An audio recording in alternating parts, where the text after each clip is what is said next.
He aquí el título: por tus 3 pecados y uno más. No puse este título por casualidad.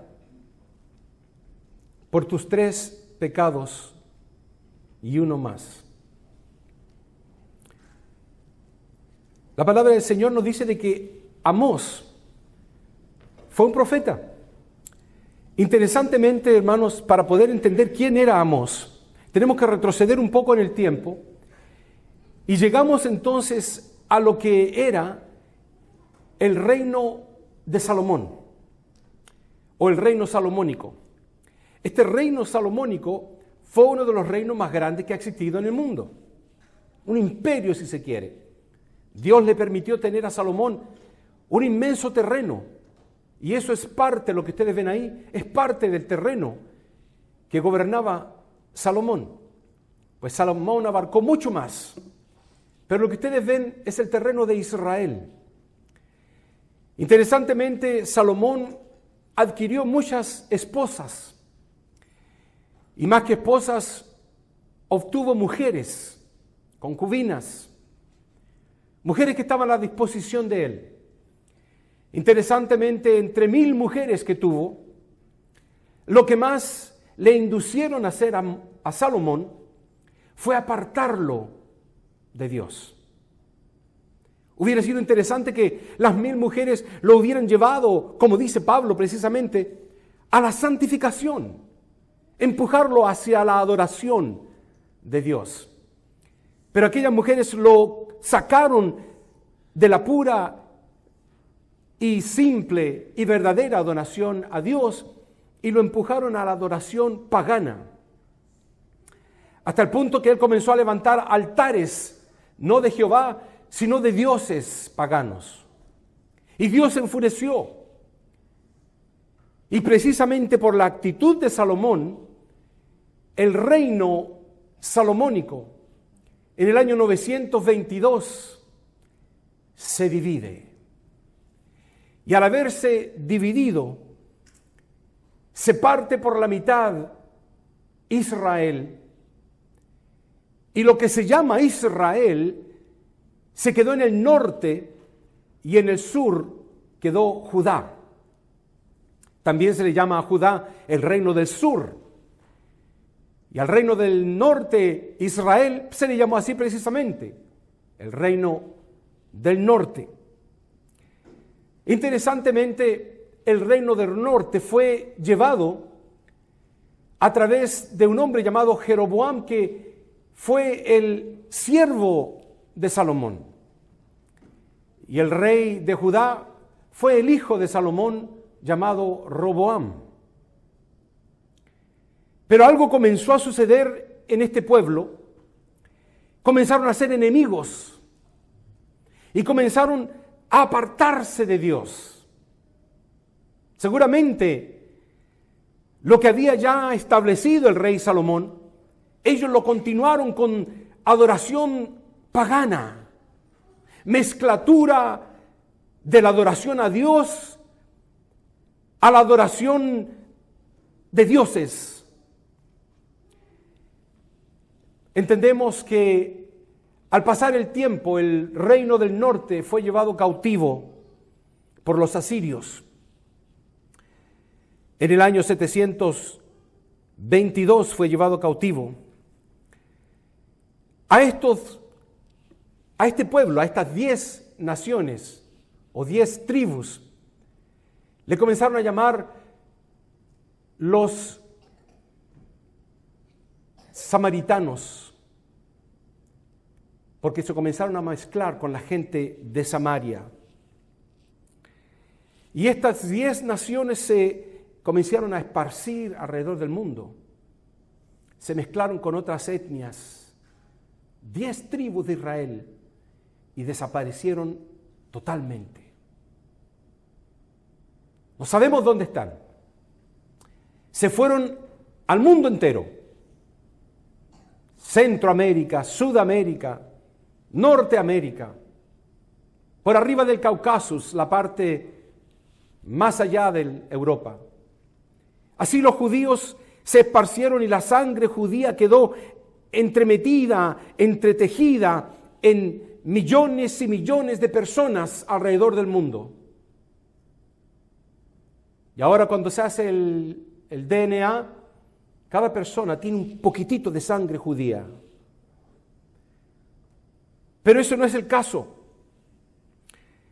Lo que entendemos es que Dios le llamó a un hombre, por cierto, fue Amós, que había nacido en Judá, no había nacido en Israel, sino que nació en una zona que se llama la zona de Tecoa, un pueblito pequeño de granjeros, por allá por una esquina de Judá. Ahí estaba trabajando Amós, no era profeta. No se sabe nada de Amós. Solamente tenemos un libro de la Biblia que se llama Amós y que de repente sale a predicar. Aparte de eso, sabemos muy poco. Y entendemos que Dios envía entonces al profeta Amós al norte. Lo envía a Israel. Aunque había nacido en Judá, en el reino del sur, le dice, ve al norte, ve a Israel y profetiza allá. Interesantemente, profetizó 40 años antes de que Israel fuera totalmente cautivada por los asirios. ¿Quién era Amós? Amós entonces ni él se consideraba profeta. Se describe a Amós como un granjero, cuidaba ovejas y cultivaba higueras. Dios le saca del rancho en donde él vivía y lo envía al norte. ¿No le suena eso común? Dios me sacó del rancho y me envió al norte. ¿Saben lo interesante de esto, hermanos? Que el norte era una nación, Israel, extremadamente próspera. Y Dios no envió a Amós al norte para hacerse rico, ni para comprar una troca, ni una casa, ni vivir cómodamente. Tomó a Amós, un granjero, lo sacó del rancho, lo envió al norte, una ciudad, una nación extremadamente rica, a predicar, a profetizar. Y a profetizar, ¿sabe qué cosa? Destrucción por el pecado. Ese es Amós. Interesantemente la palabra de Dios lo dice, que él responde y dice, yo no soy profeta, ni hijo de profeta, sino que cuido ovejas y cultivo higueras. Pero el Señor me sacó de detrás del rebaño y me dijo, ve y profetiza a mi pueblo Israel. Así que oye las palabras del Señor. Interesantemente, hermanos, el libro de Amós, teniendo pocos capítulos, se le ha llamado el libro del rugido del león. Así se le ha llamado al libro de Amós, el rugido del león. Y yo quiero que usted piense en estos momentos cómo se escucharía un rugido de león. Si estuviera usted en la selva, dicen los expertos que analizan los rugidos de los leones, que un rugido del león se escucha a 9 kilómetros de distancia. ¿Saben lo que es eso? Que un animal ruja y el ruido ensordecedor, si la boca de un humano que es increíblemente pequeña, cuando grita lo escuchan. Imagínense las fauces de un león cuando abre ese hocico y ruge, cómo se escuchará el estruendo. Y así le han llamado al libro de Amós, el rugido del león. Aprendiendo acerca del león también, la palabra de Dios nos habla y nos dice, Jehová rugirá como un león. En otras palabras, identifica a Dios como el rugido de un león, entendiendo que el rugido de un león se lleva a cabo no cuando él está tranquilo, sino que cuando va o cuando ya ha logrado obtener su presa. Cuando ya ha agarrado la presa, el león ruge. Y Amós 1:2, versículo 2, la primera parte dice: Jehová rugirá desde Sión. ¿Sabe dónde estaba Sión? En la parte del sur, de donde veníamos, en lo que es Judá. Jehová rugirá desde Sión y dará su voz desde Jerusalén. ¿Sabe dónde estaba Jerusalén? En Judá, precisamente. Y Dios quería que este hombre hablara al norte. Y precisamente lo trajo de allá, de Judá. Otro versículo, Amós 3:8. Si el león ruge, refiriéndose a Jehová, ¿quién no temerá? Si habla Jehová el Señor, ¿quién no profetizará? Lo que quiere decir es que cuando Dios pone las palabras en alguien, ese alguien no va a poder quedarse callado. Van a tener que matarlo para que calle. Cuando un hombre o una mujer recibe mensaje de parte de Dios para el pueblo o para un individuo, Dios lo va a culpar, lo va a castigar y lo va a condenar incluso si no proclama el mensaje recibido. Y cuando ese granjero sintió de que Dios le dio palabras para que fuera a ese pueblo del norte y no se quedara callado, ese hombre obedeció. Cuando Dios ruge, todos debemos escuchar y temblar y llenarnos de temor si es necesario. La palabra del Señor lo dice en Amós 3:4 hacia el 6. Pregunta como él dice: ¿rugirá el león en la selva sin haber presa? ¿Se pondrá a rugir un león en la selva sin que haya presa?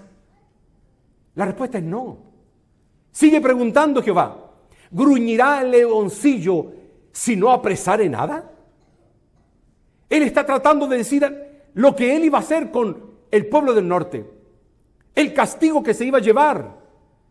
Jehová había comenzado a gruñir, a rugir, desde Sión, desde Jerusalén, a las naciones. Y él preguntaba: ¿caerá el ave en el lazo sin haber cazador? Y sigue preguntando: ¿saltará la trampa sin haber atrapado nada? Cuando una trampa salta en el piso es porque algo ha sucedido, algo la han tocado. Probablemente algo está atrapado en ella. ¿Sonará la alarma sin que el pueblo se alarme?, dice Jehová. Pero ahí no quedan las preguntas. Después, Jehová hace una pregunta directa al pueblo y dice: ¿habrá algún mal en la ciudad, el cual Jehová no haya hecho? Hermano, ¿sabe lo que significa eso? Eso significa de que toda circunstancia que atravesamos, Dios sabe perfectamente lo que está pasando. Y muchas veces pueden ser una prueba de Dios, entregada por Dios, para ver si usted es capaz y a través de la fe vencer, o puede ser un castigo de Dios para que usted sea obediente y aprenda la disciplina de Dios. Pero ¿habrá algún mal en la ciudad el cual Jehová no haya hecho? Otra versión lo dice de esta forma: ¿ocurrirá en la ciudad alguna desgracia que el Señor no haya provocado? A través de todo el capítulo 1 y el capítulo 2 del libro de Amós, la palabra del Señor nos entrega estos versículos que yo les voy a mostrar. Así ha dicho Jehová: por 3 pecados de Damasco y por el 4, no revocaré su castigo. Así ha dicho Jehová, por 3 pecados de Gaza, y por el cuarto no revocaré su castigo. Así ha dicho Jehová, por 3 pecados de Tiro, y por el cuarto no revocaré su castigo. Así ha dicho Jehová, por 3 pecados de Edom, y por el cuarto no revocaré su castigo. Así ha dicho Jehová, por 3 pecados de Amón, y por el cuarto no revocaré su castigo. Y así ha dicho Jehová, por 3 pecados de Moab, y por el cuarto no revocaré su castigo. ¿Por qué lo repite tantas veces? ¿Por qué repite las mismas palabras? Así ha dicho el que no miente. Así ha dicho el que cumple lo que dice. Así ha dicho Jehová, por tus 3 pecados, incluso por uno más, yo no voy a revocar tu castigo. Y uno de repente dice, no, bueno, eso se lo habló a esas naciones. Se lo habló a Jerusalén, se lo habló a Israel. Pero déjeme decirle algo. Ninguna de esas que he mencionado, Jehová se los entregó ni a Judá ni a Israel. Se lo mencionó a naciones alrededor de Israel. Naciones que no tenían nada que ver con la ley de Jehová, que no tenían nada que ver con el templo, ni la adoración, ni los sacrificios a Jehová. Pero Dios iba a castigar a esas naciones de todas formas por 3 pecados que él había visto y ya no aguantaba más el cuarto. Y cuando llegaba el cuarto pecado, Dios se remecía y decía que su castigo no lo iba a revocar. ¿Los pecados cuáles eran? ¿Cuáles eran los pecados que Dios estaba hablando de esas naciones?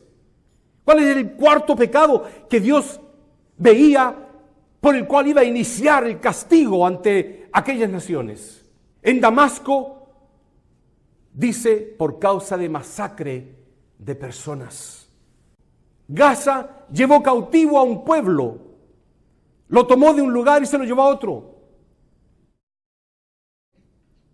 Dice, entregó esclavos a otro pueblo. Edom, dice, quebrantó un pacto que había hecho con otra nación.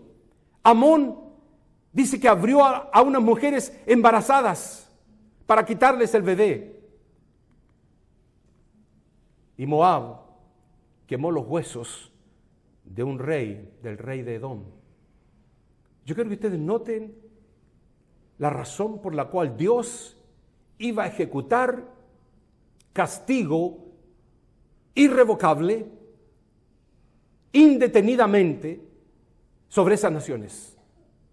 En realidad, el pecado de esas naciones se puede condensar entre brutalidades, atrocidades y crueldad.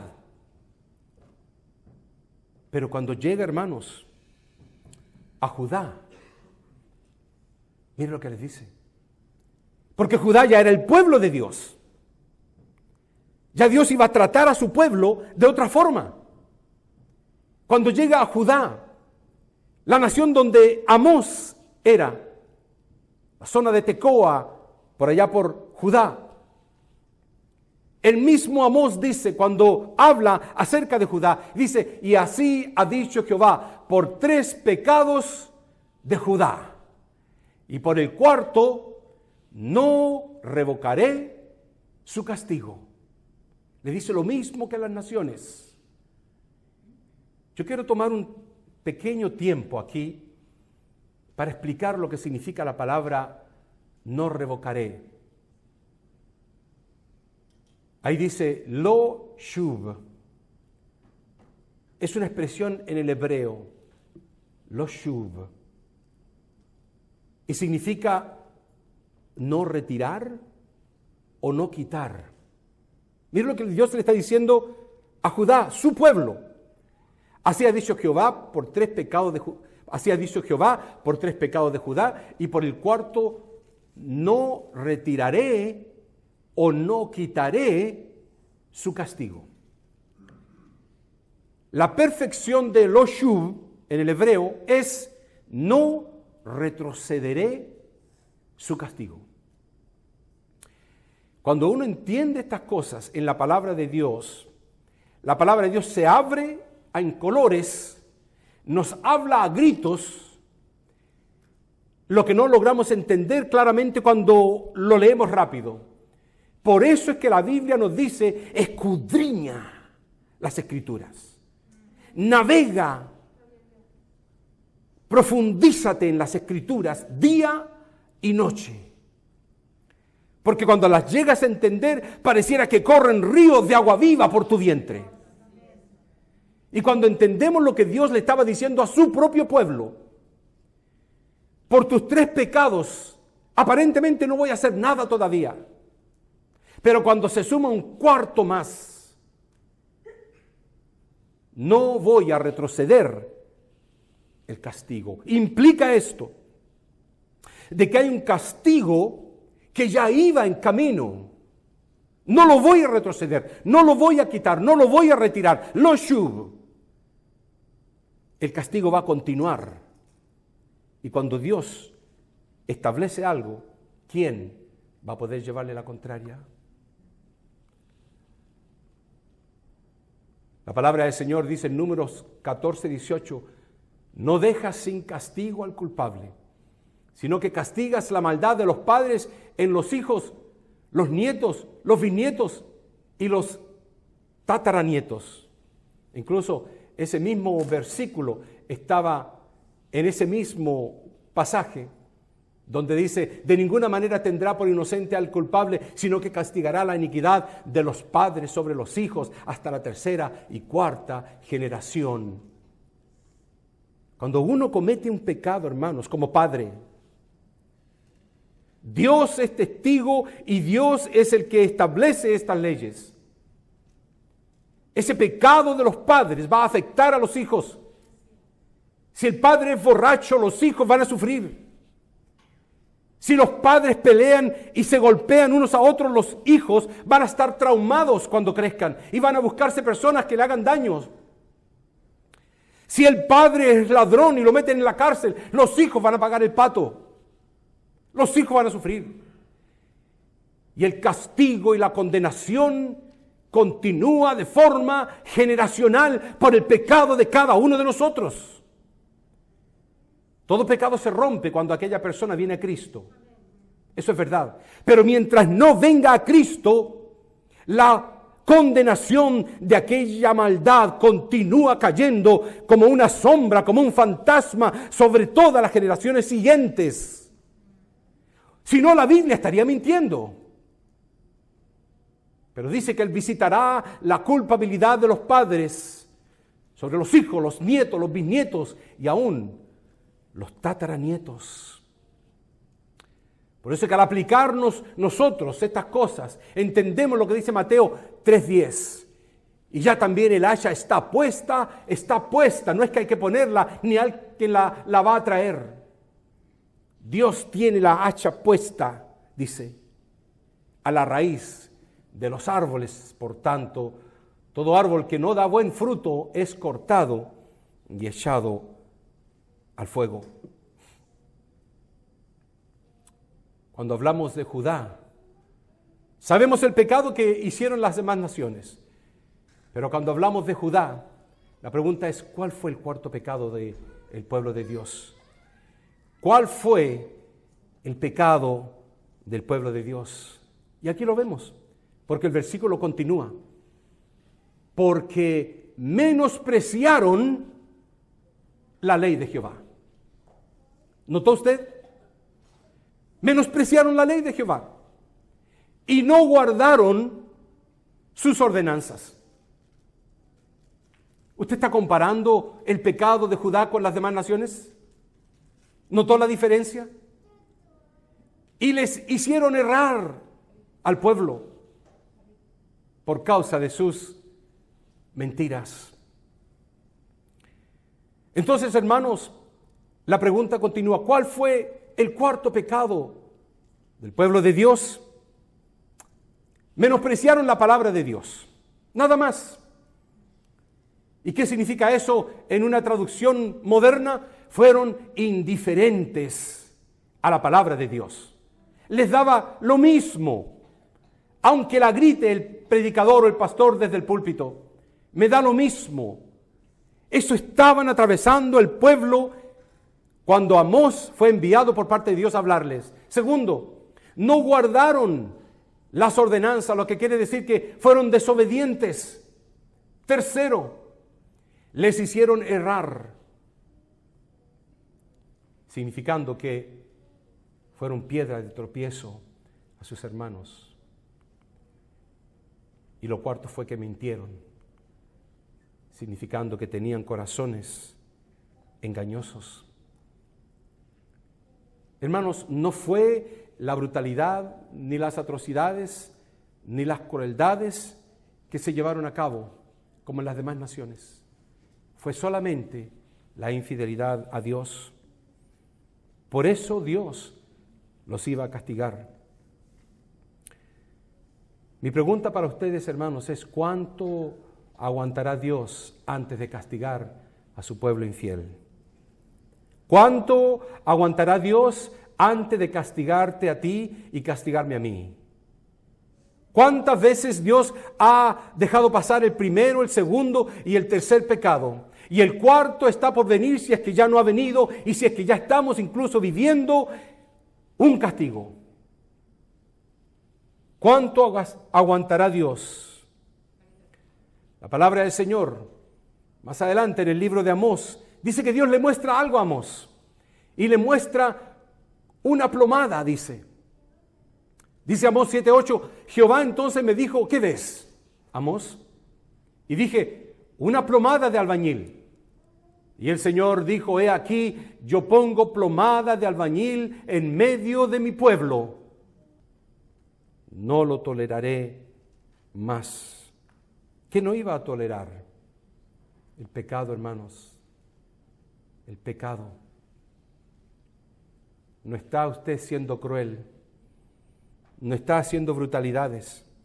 No está haciendo atrocidades. Pero está siendo fiel en todo el sentido de la palabra a Dios. Ese es el cuarto pecado de Judá. Y la palabra del Señor nos dice, el Señor no retarda su promesa, según algunos la tienen por tardanza, sino que es paciente para con nosotros, no queriendo que ninguno perezca, sino que todos procedan al arrepentimiento. Dios quiere nuestro arrepentimiento. Dios no quiere que los pecados sigan añadiéndose en nuestra vida hasta que Dios venga y nos culmine. Él quiere perdonar. Por eso la palabra del Señor dice, ven, estemos a cuenta, dice, si tus pecados fueren como la grana, como la blanca lana serán emblanquecidos. Ven a los pies de Cristo. Trae tus 3 y 4 pecados, que Dios los conoce y que no son necesariamente crímenes, atrocidades ni barbaridades, pero es infidelidad, liviandad espiritual. Y por eso la palabra del Señor dice que Dios, aquellos que ama, Él castiga. Vamos a ponernos de pie.